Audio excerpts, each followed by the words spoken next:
जाति जनगणना का सवाल एक बार फिर से चर्चा में आना शुरू हो रहा है। जनगणना होने का अंदेशा मिला है। सूत्रों के मुताबिक और मीडिया में आ रही खबरों के मुताबिक 2025 में भारत सरकार जनगणना कराने जा रही है। 2025 में जनगणना का काम शुरू होगा। 2026 में उसके आंकड़े आएंगे। उसके बाद लोकसभाओं का परिसीमन भी होना है और उसके बाद अब नियम बदल करके जो 2011, 2021, 2031 का शेड्यूल था हर 10 साल पे जनगणना होने का, अब वो बदल के 2025, 2035, 2045 हो जाएगा। अब सवाल यहां से यह बनता है कि जाति जनगणना होगी क्या 2025 में, या केंद्र की मोदी सरकार जाति जनगणना नहीं कराएगी। अगर जाति जनगणना कराती है तो भारतीय राजनीति पर उसका क्या असर पड़ेगा, और अगर वो जनगणना नहीं कराती है, जातिवार जनगणना, तो भारतीय राजनीति और दिल्ली की राजनीति पर उसका क्या असर देखने को मिलेगा। बिहार से लेकर दिल्ली के बीच जाति जनगणना के मुद्दे पर क्या राजनीतिक भूचाल आ सकता है, और राजनीति में राजनीतिक सवाल बनने के बावजूद जाति जनगणना ने बिहार से कैसे देश को बताया कि वो केवल जातियों की गिनती नहीं, देश को चलाने की, नीतियों को बनाने की एक मुकम्मल रणनीति है। लेकिन भारतीय जनता पार्टी और राष्ट्रीय स्वयंसेवक संघ क्या जाति जनगणना होने देगा, और अगर नहीं होने देगा तो कुर्सी का क्या होगा। आज के वीडियो में सिलसिलेवार इसकी पड़ताल करेंगे कि क्या जाति जनगणना फिर से एक बड़ा राजनीतिक भूचाल लाने वाली है। स्वागत है आप सबका डॉक्टर लक्ष्मण यादव के विश्लेषण को, जैसे आप देख रहे हैं 4 PM न्यूज नेटवर्क पर।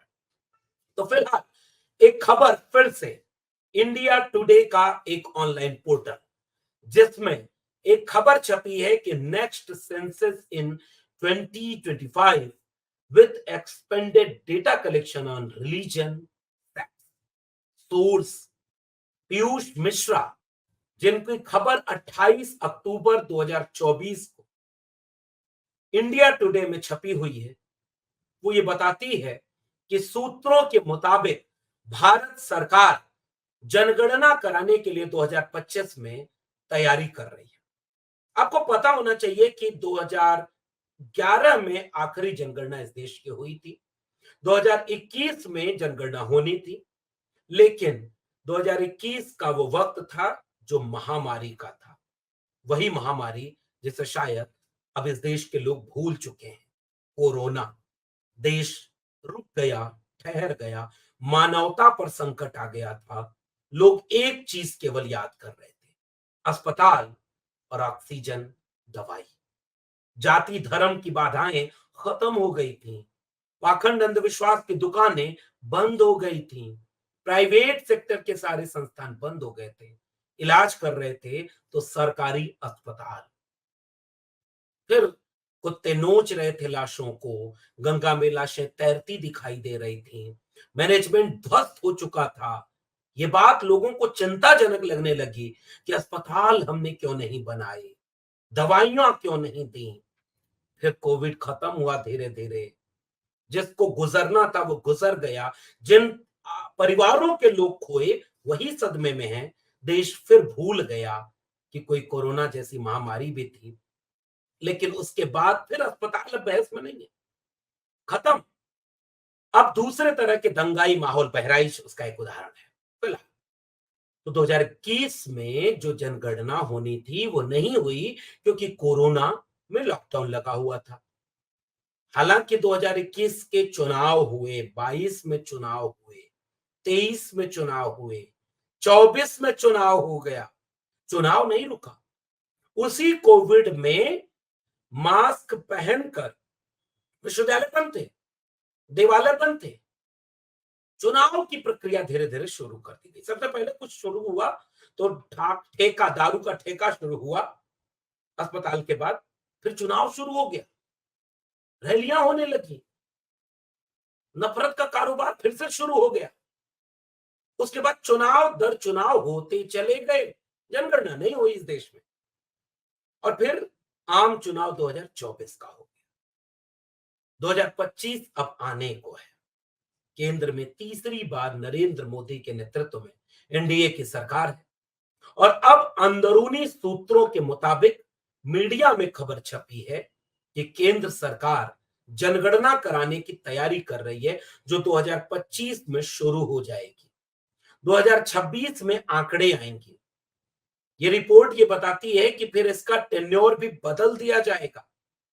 अगली जनगणना 2035 में होगी, फिर 2045 में होगी, फिर 2055 में होगी और इसमें अब आंकड़े इकट्ठे किए जाएंगे, क्योंकि जनगणना किसी भी देश में हर 10 साल पर इसलिए होती है कि देश कैसे चले, कितने लोग, केवल जनगणना नहीं होती, आपको पता होना चाहिए। जनगणना जब होती है तो इस देश में रहने वाले हर एक नागरिक से उनकी पूरी पहचान पूछी जाती है। नाम, पिता का नाम, माता का नाम, परिवार में कितने सदस्य हैं, कहाँ के रहने वाले हैं, पुरुष हैं कि स्त्री हैं, घर में कितनी गाड़ियां हैं, घर में कितने फ्रिज है, कूलर है, घर में कोई गाय भैंस भी है क्या, पेड़ पौधे गांव में कितने हैं, इलाका कौन सा है, किस जगह कितने लोग कहाँ रहते हैं, कौन सी पढ़ाई पढ़ी है, कितनी डिग्री है, नौकरी करते हैं या बिजनेस करते हैं, क्या करते हैं। एक एक आंकड़े जुटाने का नाम है जनगणना, ताकि देश चलाने के समय उन आंकड़ों के आधार पर नीतियां बनाई जा सके। कहां विकास की जरूरत है, कहां ज्यादा विकास हो गया है, कहां सड़क की जरूरत है, बिजली, पानी, खेत खलिहान, अस्पताल, दवाई, पढ़ाई, कमाई, सिंचाई, सब कुछ का एक आंकड़ा सरकार हर 10 साल में जुटाती है। फिर अपनी नीतियों को उसके मुताबिक बदलती है। जहां विकास नहीं हो पाया उसे चिन्हित करती है और उसे फिर अगली पॉलिसी में एकोमोडेट करती है। इसलिए जनगणना किसी भी देश के लिए सबसे बुनियादी चीज है। सब कुछ गिना जाता है, केवल जाति नहीं गिनी जाती। हालांकि पूरा सच ये नहीं, शेड्यूल कास्ट, शेड्यूल ट्राइब को गिना जाता है, धर्म गिना जाता है। सांप्रदायिकता खतरा नहीं है देश के सामने। 1931 के बाद जनगणना नहीं हो पाई जाति की। 41 में हुई, द्वितीय विश्व युद्ध का दौर था।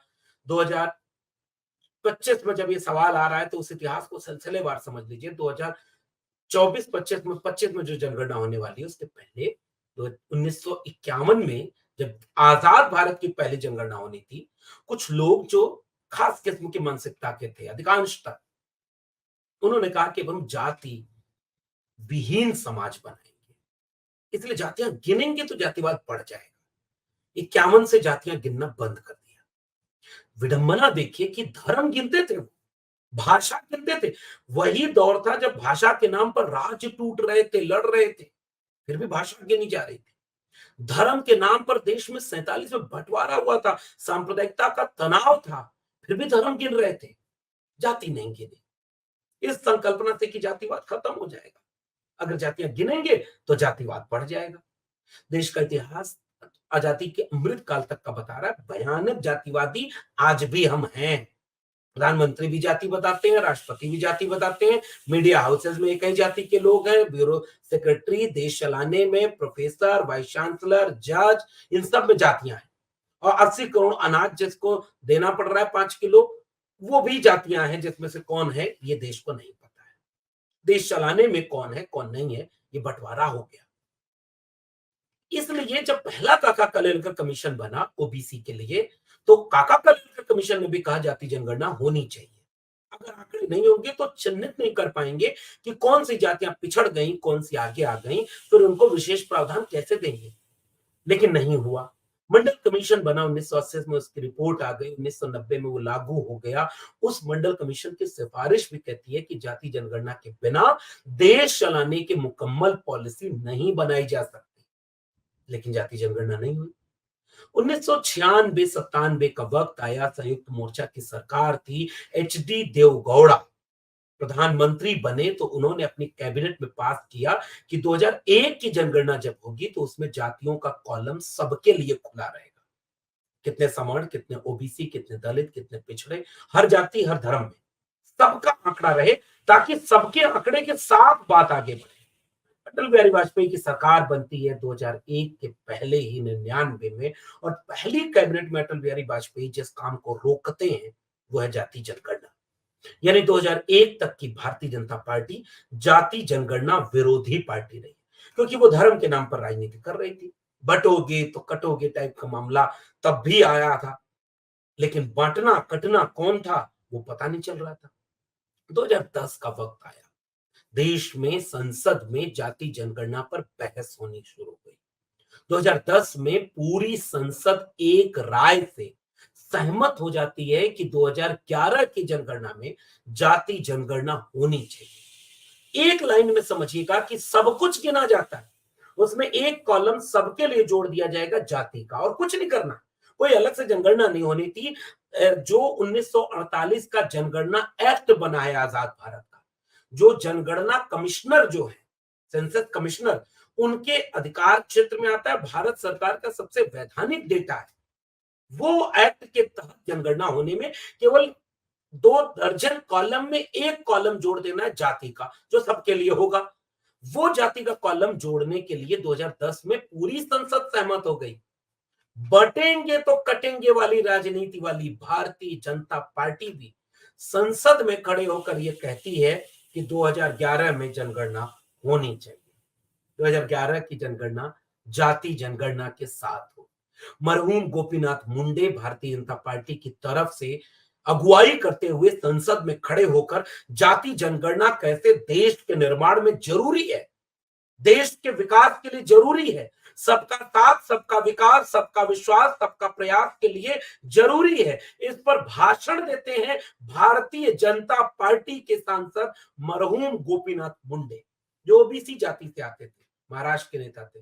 बाद में संदिग्ध परिस्थितियों में उनकी मौत हो गई दिल्ली में एक्सीडेंट, लेकिन आंकड़े दस्तावेज में आज भी हैं। हुकुमदेव नारायण यादव भारतीय जनता पार्टी की तरफ से जाति जनगणना के समर्थन में संसद में खड़े होकर बयान देते हैं। पूरा सदन एक मत था।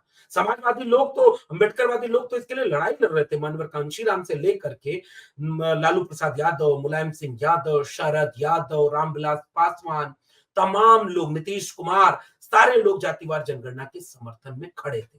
कांग्रेस की तरफ से उस समय एक साजिश की गई, अलग से एक सर्वे करा दिया गया, जाति आर्थिक और जातिगत सर्वे, यानी 1948 के जनगणना एक्ट के मुताबिक जाति जनगणना 2011 में नहीं। और ये साजिश, ये गलती, ये ऐतिहासिक चूक उस समय की कांग्रेस की मनमोहन सरकार ने किया। प्रणब मुखर्जी और पी चिदंबरम, इन दोनों की संदिग्ध भूमिका इसमें रही, जिसका नुकसान इस देश को उठाना पड़ा। वरना आज 2023-24 में खड़े होकर राहुल गांधी को जातिगत जनगणना के समर्थन में बयान नहीं देना पड़ता। ये काम 2011 में हो चुका होता, क्योंकि बीजेपी तब बटेंगे तो कटेंगे की राजनीति नहीं कर रही थी, आरएसएस तब बटेंगे तो कटेंगे की राजनीति नहीं कर रहा था। उस समय बीजेपी और आरएसएस तो खैर नहीं समर्थन में था, लेकिन भारतीय जनता पार्टी जाति जनगणना के समर्थन में थी, क्योंकि सरकार कांग्रेस की थी, खेल कांग्रेस ने कर दिया। खैर, कांग्रेस के बात ये बात समझ में आई और आज राहुल गांधी कांग्रेस के बड़े नेता जाति जनगणना के समर्थन में है।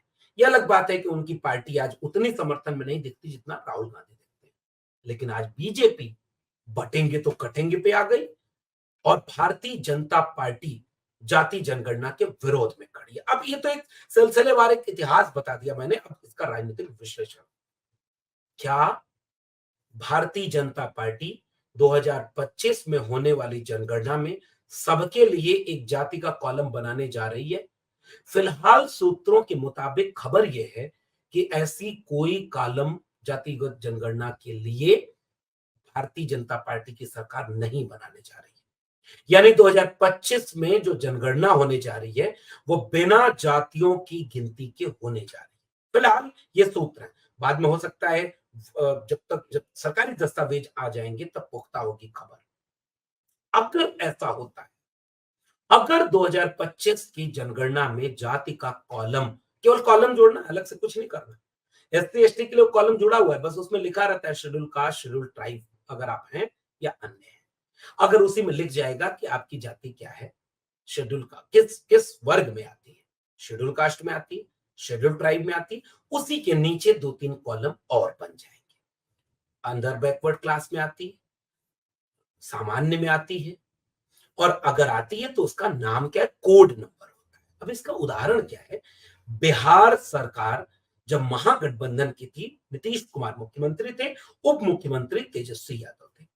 बिहार में उन्होंने जाति जनगणना करा दी, तो उन्होंने ये बात देश को बता दिया कि कोई मुश्किल नहीं है, बहुत ज्यादा आंकड़े नहीं लगते, देश में बहुत ज्यादा संपत्ति इसमें नहीं जाएगी, जितना जनगणना में पैसा खर्च होता है उतने ही पैसे में होगी। कांग्रेस ने तो गलती की थी, लगभग 5,000 करोड़ रुपया इकोनॉमिकल एंड कास्ट सर्वे के लिए किया, और आंकड़े सार्वजनिक बीजेपी की सरकार ने नहीं किया, ना कांग्रेस ने किया ना बीजेपी ने किया। आज भी दबा के बैठे हैं, बताया भी नहीं, हालांकि उस आंकड़े में बहुत सारी त्रुटियां हैं। चलो अब पुरानी बात होगी, 2025 में जनगणना होने जा रही है, तो एक कॉलम जोड़े, जैसे बिहार ने अपने यहां कॉलम जोड़कर एक एक आंकड़ा देश के सामने सार्वजनिक कर दिया। किस जाति की आबादी कितनी है, उसके पास शिक्षा कितनी है, रोजगार कितना है, उसके पास धन संपत्ति जमीन का मालिकाना हक कितना है, कितने लोग बेघर हैं, कितने लोग बेजमीन हैं, कितने लोग बेजमीर हैं, ये अभी नहीं पता चल पाया है। जमीर की कोई गिनती नहीं होती, जमीन की होती है। तो बिहार ने ये सारा काम किया, कई तरह के मिथ तोड़े, जैसे यादवों की 14% आबादी, कहा जाता था सब कब्जा कर लिया, पता चला नौकरियों में 1.5%। कुछ लोगों की आबादी 2%, 3%, 4% थी, और नौकरियों में 25%, 50%, 60% है। बहुत बड़ी आबादी में ग्रेजुएट नहीं है, मुसहर समुदाय में 2000 ग्रेजुएट केवल है। बहुत बड़ी आबादी शेड्यूल कास्ट, शेड्यूल ट्राइब और अदर बैकवर्ड क्लास की नौकरियों में नहीं है, इसलिए बिहार ने अपने आरक्षण बढ़ाकर 75% कर दिया। उसके बाद लोग, दलितों पिछड़ों के पास जमीन नहीं, शिक्षा नहीं, रोजगार नहीं, एक एक करके इसके आंकड़े आ गए। इतना ही नहीं, सवर्ण तबके में आने वाले गरीबों के भी आंकड़े आ गए। किसके पास सवर्णों में जमीन नहीं, उसको भी जमीन देने के लिए सरकार ने योजना बना ली। बिहार सरकार ने क्रांतिकारी काम कर दिया, इस देश को बता दिया कि जाति जनगणना से कितना बड़ा देश का कल्याण होगा, बहुत बड़ा मुद्दा है। इसलिए आज पूरा विपक्ष एक साथ जाति जनगणना के पक्ष में खड़ा है। और विरोध में कौन खड़ा है, बटेंगे तो कटेंगे वाले, ये भाषा बोलने वाले विरोध में खड़े हैं। अब इसकी राजनीति क्या है, जब बिहार में सरकार महागठबंधन की थी, तो नीतीश कुमार के मुख्यमंत्री काल में जनगणना जाति के आधार पर हुई, उसका लाभ, उसकी क्रेडिट लेने के लिए, क्योंकि राज्य करा सकता है, कई बार कई राज्यों ने और भी कोशिश की, गृह मंत्री अमित शाह बिहार जाते हैं और कहते हैं कि बिहार में जाति जनगणना का फैसला तब हुआ जब हम बीजेपी के लोग सरकार में थे। तो बीजेपी के लोग जब बिहार की सरकार में थे तो जाति जनगणना हुई, फिर उत्तर प्रदेश में क्यों नहीं हुई, बीजेपी फुल मेजॉरिटी में है, मध्य प्रदेश में क्यों नहीं हुई, राजस्थान में क्यों नहीं हो रही, और पूरे दिल्ली यानी देश में क्यों नहीं, बीजेपी यहां घिर चुकी है। आज तक प्रधानमंत्री नरेंद्र मोदी, जो जब जाति जनगणना का सवाल केंद्र में आया तो बड़े बड़े भाषण देते पाए गए कि जाति तो होती ही नहीं, मेरे लिए केवल गरीब और अमीर जाति है। कुछ दिन बाद संसद में भाषण देते हुए कहे इनको सबसे बड़ा ओबीसी नहीं दिखता, जबकि उनको कहना चाहिए इनको सबसे बड़ा गरीब नहीं दिखता। लेकिन मोदी जी अपनी जाति बताते हैं, एक बार नहीं, कई कई बार, कभी पिछड़ा, कभी अति पिछड़ा, और अभी हाल ही में हरियाणा के चुनाव में प्रधानमंत्री भाषण दे रहे थे।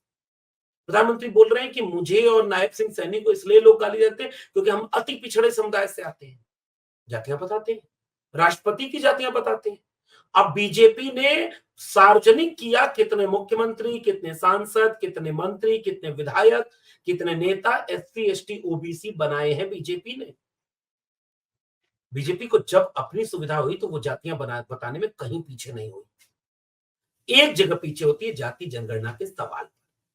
और जाति जनगणना पर आज तक प्रधानमंत्री नरेंद्र मोदी, गृह मंत्री अमित शाह खुलकर विरोध नहीं कर पाए। आरएसएस की तरफ से भी ये कह दिया गया कि जाति जनगणना करा लीजिए, लेकिन उसका राजनीतिक उपयोग ना हो।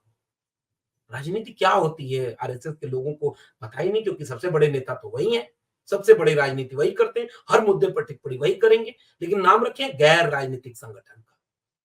ये हाल है इस देश में राजनीतिक माहौल में जाति जनगणना का।